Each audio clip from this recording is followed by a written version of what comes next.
Deixa eu te perguntar uma coisa, assim, com todo respeito. O cavalo mordeu a tua cabeça? Estamos bem aqui, bem-vindo ao hospício! Salve, salve, meu povo! Aqui quem fala é Augusto Gomes e está começando mais uma edição do nosso podcast Pedra de Esquina, o podcast mais firmeza da internet. E o tema de hoje é: o cavalo mordeu a tua cabeça? É uma pergunta, e é uma pergunta muito conhecida aqui no estado do Pará. Para quem não sabe, eu nasci em Belém do Pará, moro em Belém do Pará, e aqui a gente tem uma cultura muito forte, muito marcada e um dialeto muito próprio. E uma das perguntas que a gente costuma fazer, que substitui a pergunta "você está ficando doido?", é esta: o cavalo mordeu a tua cabeça? Que eu acredito que seja uma forma de a pessoa ficar doida, porque uma mordida de cavalo deve doer pra caramba e deve trazer algum tipo de consequência. Particularmente, eu nunca vi ninguém que teve a cabeça mordida por um cavalo, mas imagino que isso deva causar alguma coisa. Então, para começar essa conversa, eu não sou psicólogo, não sou da área médica, mas eu tenho também um curso na área médica, apesar de não ter exercitado nessa área, que é um curso na área de técnico em reabilitação de dependentes químicos, que a gente estuda um pouco de enfermagem, um pouco de psicologia, e nisso a gente também chegou a estudar algumas coisas sobre psicopatologias, sobre consequências de abuso de drogas, etc. Mas eu não vou falar baseado na medicina. Eu vou falar no geral, talvez até mais um pouco com a minha experiência sobre loucura mesmo, sobre doidice. Então, não espere dados totalmente confiáveis. Mas também eu fiz uma pesquisa no meu perfil do Instagram, @aprenasguto, e aí eu vou trazer os dados dessa pesquisa para trazer um pouco de uma amostra do que as pessoas pensam, do que as pessoas acham, né, sobre esses assuntos. Eu fiz 4 perguntas e ao longo do episódio eu vou trazendo esses dados para a gente entender um pouco mais, além da minha própria cabeça. E a primeira pergunta que eu vou trazer já, eu fiz assim: você já achou que estava ficando doido? E a alternativa era sim ou não. E 72% das pessoas responderam que sim. 72% já achou que estava ficando doido. E 28% respondeu que não. Então, por aqui a gente já tira uma porcentagem considerável, né? São quase 3/3 do total que já pensou que estava ficando doido. Então, para a gente discorrer um pouco mais sobre isso, eu quero trazer conceitos do que é a doidice. Porque no senso comum, talvez as pessoas acham que sabem o que é a loucura, mas bora ver se o conceito que eu vou trazer, ele está de acordo com aquilo que você acha que é a loucura. Bom, pelo dicionário online Primeirão de língua portuguesa, o doido é que ou quem perdeu a razão ou tem distúrbios mentais. Eu já estava no dicionário, né? Eu procurei o que é razão, já que doido é aquele que perdeu a razão.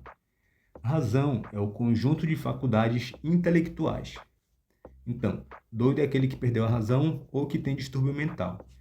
E também eu estava pesquisando um pouco mais sobre esse assunto e eu encontrei uma entrevista do Guido Palomba, que é um psiquiatra forense, e ele é uma referência na área do estudo da psicanálise, da psiquiatria. E ele estava dando uma entrevista para o Rony Von, no programa Todo Seu, eu acho que é da Gazeta, não lembro agora a emissora. E lá ele traz um conceito assim, bem prático do que pode ser a loucura. Ele fala que loucura é doença mental, é a ruptura com a realidade. Todas as vezes que se rompe com a realidade e se vive aquela ruptura como se fosse a própria realidade, provavelmente a pessoa está no estado de doença mental. Foi isso que o Dr. Guido falou. Então a gente também vê que está de acordo com o que o dicionário fala, né? O dicionário fala que é aquele que perdeu a razão, e o doutor fala que é a loucura, né? É essa ruptura com a realidade. Então aqui a gente já consegue entender mais ou menos o que é a loucura, que é justamente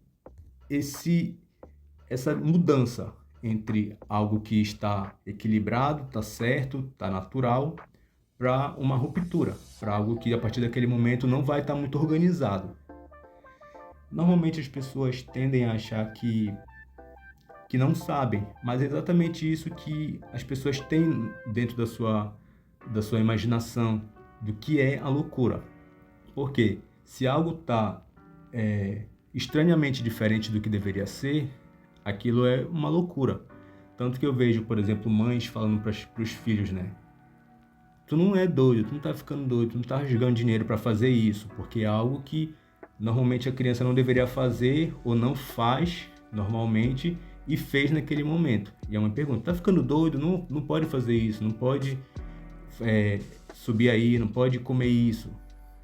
Então, esse passo, né, de algo que está seguindo um fluxo normal e ter um corte para algo que é não natural. Isso é a loucura.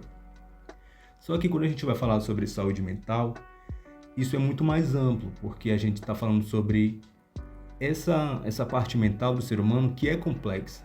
Então, se a gente for falar sobre essa ruptura do que é natural e do que é não natural, do que está rompendo com a realidade, tem vários diagnósticos, tem várias possibilidades do que a gente engloba só na loucura, né?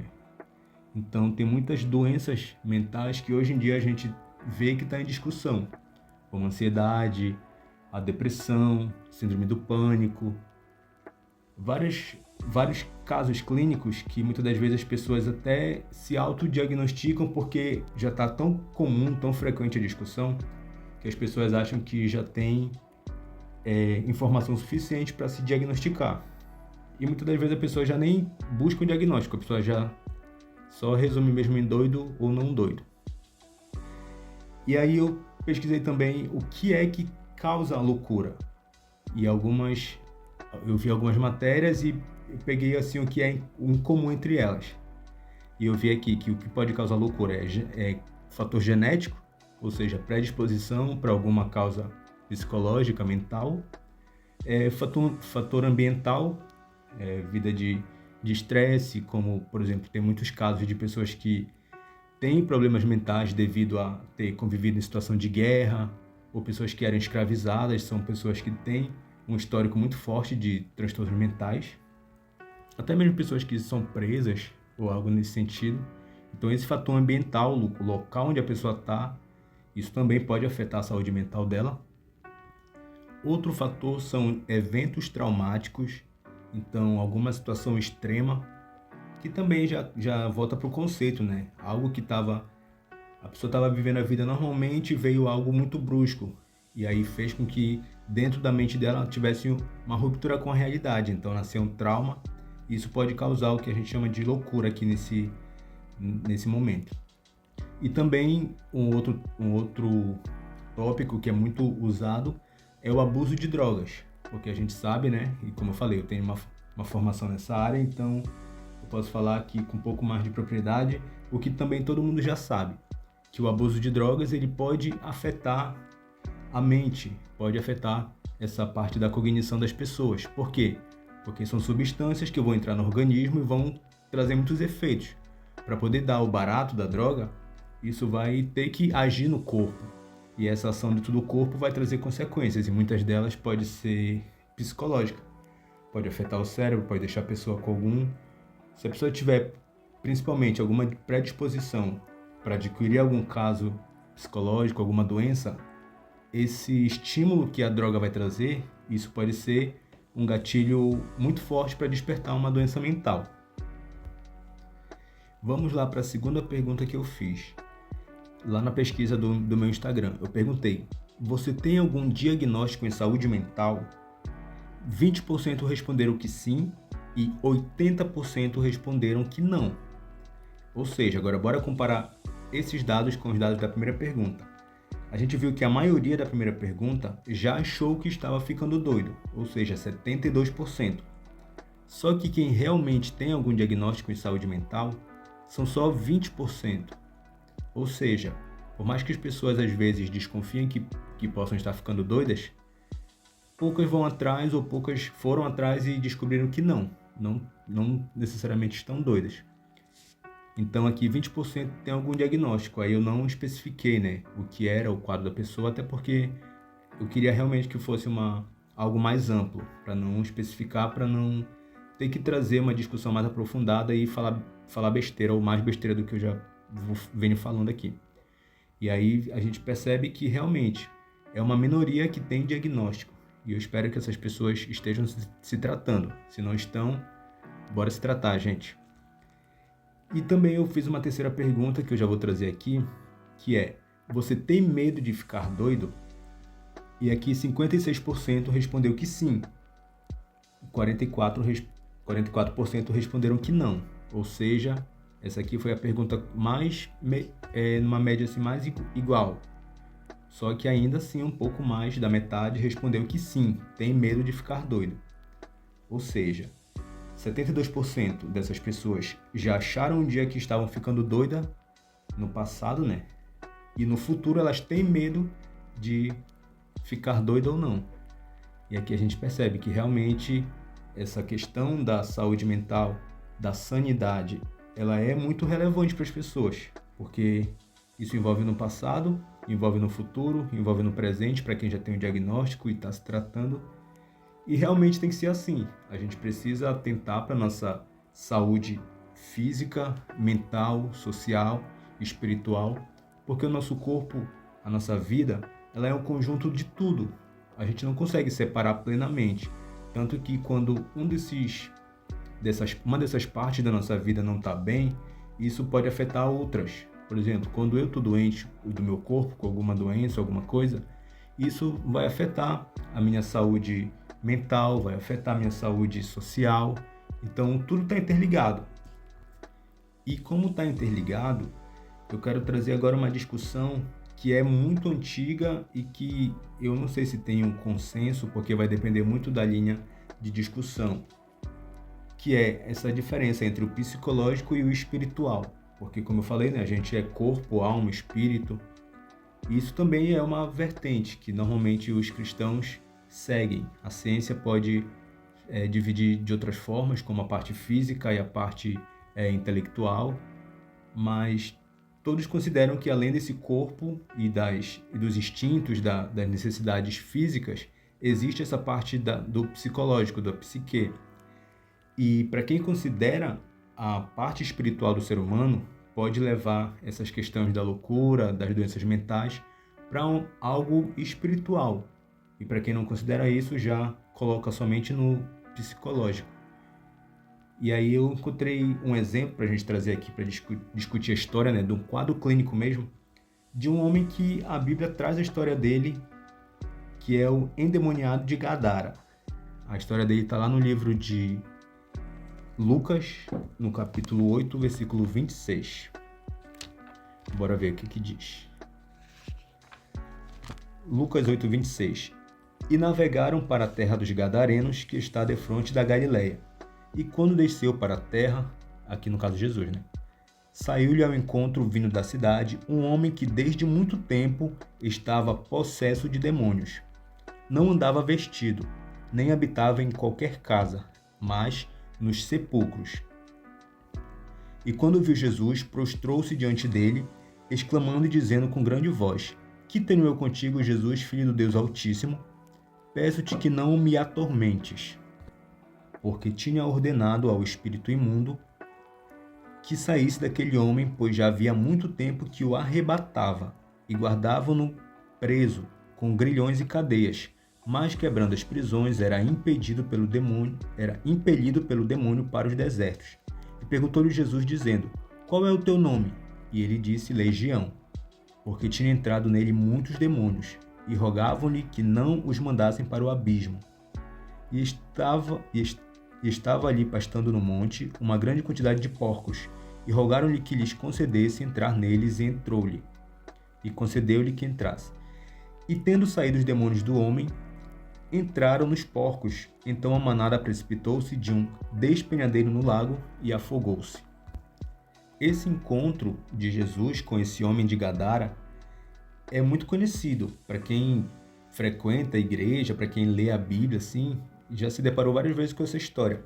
E realmente é uma história que traz um caso muito visual. A gente consegue imaginar, né, toda a situação de Jesus chegando na cidade, o homem saindo, o homem morando no cemitério, o homem que andava sem roupa. E normalmente tem coisas aqui que a gente consegue trazer para a nossa realidade, porque eu acredito que muitos filmes, muitas criações audiovisuais vieram pegar referência nessa história aqui. Porque a gente vê elementos aqui que é muito comum nos filmes de terror, por exemplo. Eu gosto de filme de terror e aqui eu consigo perceber vários elementos, como essa parte da pessoa não ter o controle sobre a sua vida, né? Tipo, ele andava sem roupas. Lá no livro de Mateus, ele vai trazer também essa história, mas com outros detalhes, né? De outro ponto de vista. Aí fala que ele se mutilava, que ele se cortava com pedras. E aí a gente vê também aqui a força sobre-humana, porque ele era acorrentado, era preso, mas ele conseguia quebrar as prisões, ele conseguia quebrar as correntes e não ficava preso. Então também a gente vê muito isso em relatos de histórias de possessão demoníaca ou algo assim. A gente vê que as pessoas, até mesmo pessoas que são magras, franzinas, nesse momento de possessão, elas estão com uma força sobre-humana, que é difícil até de conseguir controlar elas. E outro fato é que ele reconhece Jesus, e ele traz informações aqui, ele fala: o que tenho eu contigo, Jesus, Filho do Deus Altíssimo? E também é outro fator que é muito comum nesses relatos de história de possessão, que é esse conhecimento que, digamos que os demônios têm sobre coisas que talvez não sejam sabidas pelas pessoas que estão possessas, como reconhecer, falar informações da vida das pessoas que estão lá, tentando expulsar, por exemplo. E aí isso também é algo que é muito comum, e a gente vê como referência nessas produções. Se a gente for parar para estudar o caso desse homem, para as coisas que ele fazia, é capaz de a gente encontrar algum diagnóstico científico para o caso dele. Talvez uma esquizofrenia, não sei, não sou psiquiatra, mas a gente consegue perceber que existia uma loucura aqui, que existia essa perda de razão, como a gente viu no conceito, que existia essa ruptura com a realidade, porque não é normal, não é convencional as pessoas andarem sem roupas, as pessoas não querem morar na sua casa, a pessoa morar num cemitério. Então a gente percebe que realmente aqui existia essa ruptura. Só que aí, o que a gente vai concluir? Que é espiritual, que é psicológico? Eu não sei dizer, mas existem também situações em que isso vem do espiritual de uma forma mais evidente, que a Bíblia mesmo traz alguns casos, como por exemplo de Saul, que está lá no livro de 1 Samuel 16. Saul, para quem não sabe, foi o primeiro rei de Israel, que era o povo de Deus, né, que pediu por uma monarquia e Deus concedeu Saul. Só que Saul, ele se perdeu durante esse processo do reinado dele e aí não terminou muito bem a história dele. E lá em 1 Samuel 16, 23, diz assim: E sucedeu que, quando o espírito mau da parte de Deus vinha sobre Saul, Davi tomava a harpa e a tocava com a sua mão. Então Saul sentia alívio e se achava melhor, e o espírito mau se retirava dele. Então aqui a gente percebe já que ele tinha as crises espirituais, né? Ele estava atormentado, e ele também já tinha uma solução, que era ouvir a música que Davi tocava com a harpa, e isso aliviava ele e o espírito saía por aquele momento. E o que aconteceu aqui? A gente vê desde o versículo 14, que fala assim: E o espírito do Senhor se retirou de Saul e atormentava um espírito mau. Então os criados de Saul lhe disseram: Eis que agora o espírito mau da parte do Senhor te atormenta. Os criados dele falaram: Diga, pois, nosso Senhor a seus servos que estão na tua presença, que busquem um homem que saiba tocar harpa. E será que quando o espírito mau da parte do Senhor vier sobre ti, então ele tocará sua mão e te achará melhor. Ou seja, pelo que dá para entender, era algo que eles já tinham como uma solução, que a música, né, que um instrumentista que era servo de Deus, se ele tocasse essa música, isso ajudaria a aliviar os espíritos malignos. Então, a gente percebe que os servos eles vão sugerir isso para Saul e ele vai acatar e vai mandar buscar alguém, e nesse caso vem Davi. E Davi vai ficar diante dele Cadê? Assim Davi veio a Saul, versículo 21, e esteve perante ele e o amou muito, e foi o seu pajem de armas. Então, além de Davi tocar a harpa para aliviar o tormento de Saul, ele também era servo dele, né, pajem de armas. E Saul tinha muito apreço por ele, antes de saber que ele viria a ser o novo rei que Deus tinha escolhido para substituir ele. Mas essa já é outra história.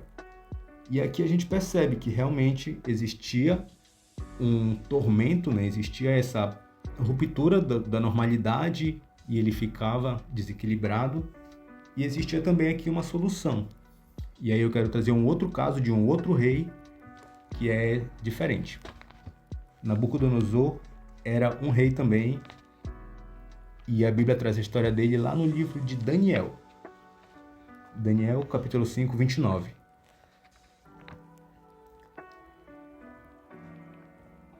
Daniel 4, 29. Porque ao cabo de 12 meses, quando passeava no palácio real da Babilônia, no caso aqui a gente está falando de Nabucodonosor, falou o rei e disse: porventura não é esta a grande Babilônia que eu edifiquei para a casa real, com a força do meu poder e para a glória da minha magnificência? Ainda estava a palavra na boca do rei, quando caiu uma voz do céu, dizendo: a ti se diz, ó rei Nabucodonosor, passou de ti o reino, e te lançarão de entre os homens, e a tua morada será com os animais do campo. Far-te-ão comer erva como os bois, e passar-se-ão 7 tempos sobre ti, até que conheças que o Altíssimo domina sobre o reino dos homens e o dá a quem quer. Para quem não entendeu, eu vou explicar aqui o contexto. Nabucodonosor, ele era o rei da Babilônia. Ele era um rei muito poderoso e Babilônia não era o povo de Deus. Inclusive, era até um povo inimigo que oprimiu o povo de Israel lá no momento. E antes disso aqui acontecer, esse rei, ele teve um sonho. E nesse sonho, ele justamente ia alertar ele sobre o que aconteceria, que era esse caso aqui, que ele ficaria doido e passaria a viver como animal. E aí, ele teve esse sonho e ficou perturbado e pediu para chamar pessoas que interpretassem sonhos, e chamavam, ninguém conseguiu, até que Daniel veio diante dele, que era um servo de Deus, e Deus deu a interpretação para Daniel. E Daniel falou para ele: vai acontecer isso, isso e isso. E no versículo 27 aqui do capítulo 4, Daniel termina falando assim para ele: portanto, ó rei, aceita o meu conselho e põe fim aos teus pecados, praticando a justiça e deixar as tuas iniquidades, usando de misericórdia com os pobres, pois talvez se prolongue a tua paz. Ou seja, apesar de ele ser um rei que não era temente a Deus, Deus usou Daniel para alertar ele tanto do que viria a acontecer, e também Daniel deu a dica, né? Olha, faz isso, te arrepende, não deixa chegar aonde vai chegar. E como a gente leu na história, ele não deu ouvidos a isso, deixou entrar a soberba no coração dele, e aí Deus deu um castigo para ele, né? Que acontece aqui no versículo 33. Na mesma hora se cumpriu a palavra sobre Nabucodonosor, o qual foi tirado dentre os homens e comia a erva como os bois, e o seu corpo foi molhado do orvalho do céu, até que cresceu pelo como as penas de águia e as suas unhas como as das aves. Mas ao fim daqueles dias, eu, Nabucodonosor, levantei os meus olhos ao céu e tornou-me a vir o entendimento. Olha essa frase: e tornou-me a vir o entendimento. Então eu bendisse o Senhor e louvei e glorifiquei ao que vive para sempre, cujo domínio é um domínio sempre eterno e cujo reino é de geração em geração. E todos os moradores da terra são reputados em nada, e segundo a sua vontade ele opera com o exército do céu. E os moradores da terra, não há quem possa estorvar a sua mão e lhe diga: que fazes? No mesmo tempo tornou a mim o meu entendimento para a dignidade do meu reino. Tornou-me a vir a minha majestade o meu resplendor, buscar-me os meus capitães e os meus grandes, e fui restabelecido no meu reino, a minha glória maior do que nunca. Agora, pois, eu, Nabucodonosor, louvo, exalto e glorifico ao Rei do céu, porque todas as suas obras são verdade, os seus caminhos juízo, e pode humilhar aos que andam na soberba. Ou seja, Agora eu vou comparar as duas histórias, né? De Saul, que a gente viu lá que chamava Davi para tocar harpa quando ele estava lá atormentado, e aqui de Nabucodonosor, que foi castigado porque não ouviu o que Deus tinha falado e deixou o coração dele se ensoberbecer. Nabucodonosor, ele reconhece que Deus ele é grande, que tudo foi dado por ele. Por quê? Chegou um momento em que Nabucodonosor ele perdeu tudo. Ele ficou nessa crise, né? E ele estava agindo como um bicho. Então, como é que tu vai reinar se tu não tem o que a gente viu lá no conceito, né? Se tu não tem a razão, se tu não tem esse conjunto de faculdades intelectuais. Ou seja, ele ficou doido, então foi tirado tudo dele. Até que chegou o momento em que ele voltou o entendimento, como ele fala, e aí ele conseguiu reconhecer que ele precisava de Deus para sustentar ele e que o reino que ele tinha foi Deus quem tinha dado. Só que Saul não. Saul ele não teve esse mesmo estalo. Então ele não recorreu a Deus. O que ele tinha? Ele tinha Davi, que momentaneamente aliviava esse momento de atormento dele. E voltando para a pergunta que eu fiz na pesquisa, você tem medo de ficar doido? Que 56% respondeu que sim, que tem medo de ficar doido. E a gente vendo essas histórias aqui dos reis, que eram homens que tinham uma carreira estabelecida, que eram reis, que eram homens respeitados, de uma hora para outra se encontraram com a loucura. E realmente, então a gente percebe que pode ser algo que vem, no caso, não a loucura, né? Os casos clínicos, as doenças mentais, pode ser algo que vem desde sempre, né? Algo que nasceu com a pessoa, um quadro clínico, ou também pode vir em qualquer momento da vida. Aí já trazendo aquele conceito do senso comum, da doidice, né? Eu pensava bastante sobre isso, porque eu acho curioso quando eu vejo assim alguém que a gente olha na rua e percebe que aquela pessoa não é o que a gente chama de normal. E aí eu ficava tentando entender como que era o processo na cabeça dela, porque a gente vê a pessoa fazendo coisas que foge realmente desse padrão de normalidade. E eu ficava pensando, será que um dia eu vou ficar assim? Será que um dia eu corro o risco de ficar assim? E tentava entender como é que acontece isso na prática, esse processo entre deixar de ser normal e passar a ficar doido. E eu acho que é como se fosse uma virada de chave na nossa mente, sabe? Porque eu vejo como se a linha entre a loucura e a sanidade fosse algo muito tênue. Tanto que a gente vê que pessoas que eram normais durante um bom tempo passam por um momento de loucura ou às vezes vão ficar para sempre. Eu mesmo conheço algumas pessoas que viveram boa parte da vida como, digamos, normal e em algum momento teve um caso clínico e aí hoje vive como uma pessoa doente, né? Então, acho que ninguém está isento disso. A gente pode realmente ver que é plausível ter medo de ficar doido. E aí eu me pergunto, eu tenho medo de ficar doido? Não. Eu já tive, mas hoje em dia eu não tenho porquê. Eu cheguei numa conclusão lógica. Quando a gente é normal, tudo que é loucura, ele nos assusta. Porque tu pensa, como é que eu vou trabalhar? Como é que eu vou fazer isso? Como é que eu vou fazer aquilo? Só que se tu ficar doido, a tua mente não vai mais funcionar dessa forma. Então nada do que faz sentido para ti hoje vai fazer sentido se tu estiver nesse estado.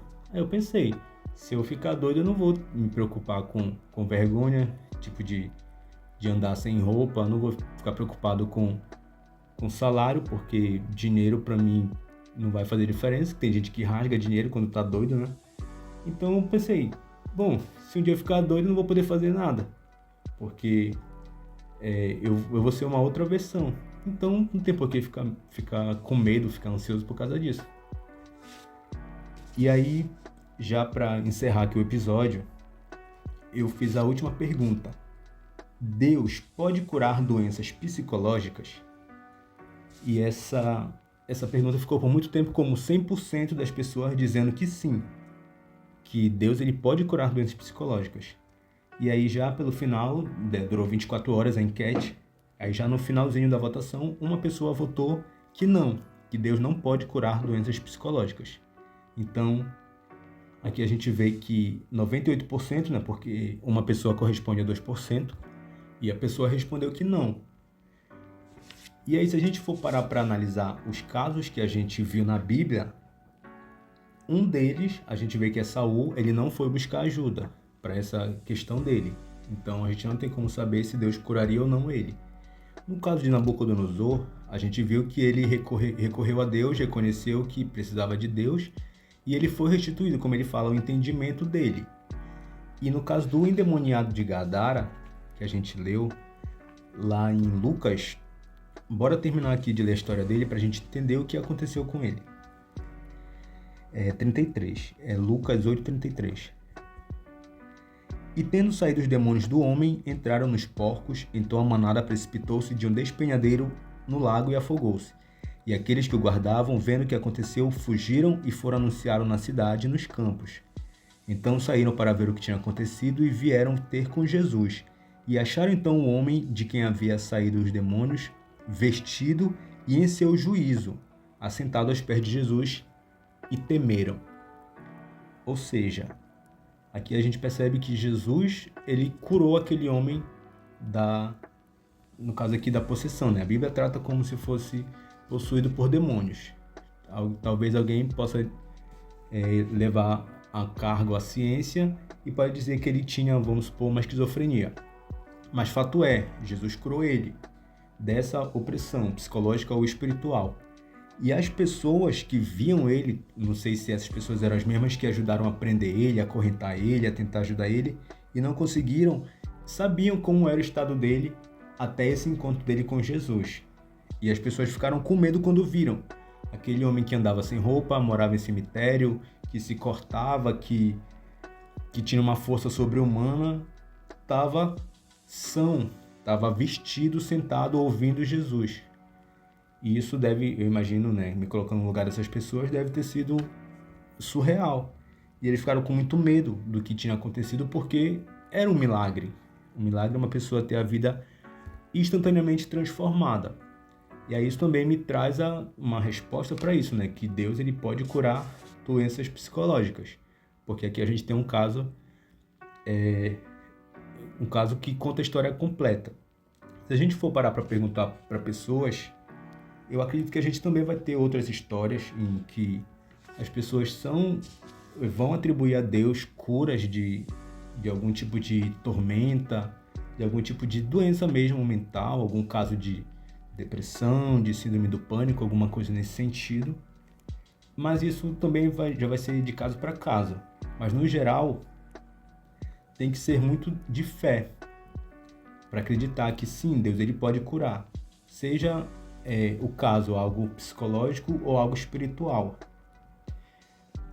E eu confio nisso também. Eu acredito que Deus ele tem poder para ajudar e para curar as pessoas, seja elas quem forem, seja os problemas quais forem. Porque eu imagino que Deus ele não mudou. O mesmo Deus que conseguiu ajudar Nabucodonosor, o mesmo Deus que curou o endemoniado de Gadara, ele é o mesmo Deus que está aqui hoje, que pode fazer coisas por nós, doidos do século XXI, né? E como eu falei, a gente vive um momento em que discute muito as doenças, que discute muito saúde mental, e não tem como falar disso sem também trazer a religião para a conversa. Porque quando a gente parte do cristianismo, que a gente fala do criacionismo, a gente entende que Deus criou a gente. Então, se Deus criou a gente, ele sabe da complexidade que é. Tanto a complexidade do nosso corpo, que é essa máquina incrível, né, que tem um funcionamento, se a gente for parar para estudar, todas as funções do corpo, a gente percebe que é uma combinação perfeita de tecidos, órgãos, sistemas para que essa máquina funcione. E além disso, ainda tem a mente com esse intelecto que liga com a parte espiritual. Então é muita complexidade e Deus, se ele criou isso, é porque ele sabia das funções que isso teria. Então eu acredito que ele tem, como um inventor comum, ele tem o manual da máquina que ele fez. Então é claro que ele sabe consertar. E também a Bíblia ela traz muitas histórias e a gente pode tirar isso como inspiração, né, para entender como as coisas podem acontecer, como aconteceu com as pessoas se a gente quiser buscar o mesmo resultado pode tentar a sorte. E eu queria fechar com, já que a gente falou sobre Jesus, né? É sobre um conselho que ele dá no Sermão da Montanha, que fala sobre essa questão de saúde mental, que ele fala lá em Mateus 6,34. Não vos inquieteis, pois, pelo dia de amanhã, porque o dia de amanhã cuidará de si mesmo. Basta cada dia o seu mal. Esse versículo, que é uma fala de Jesus, ele mexeu muito comigo quando eu entendi ele. Principalmente essa última frase, né? Basta cada dia o seu mal.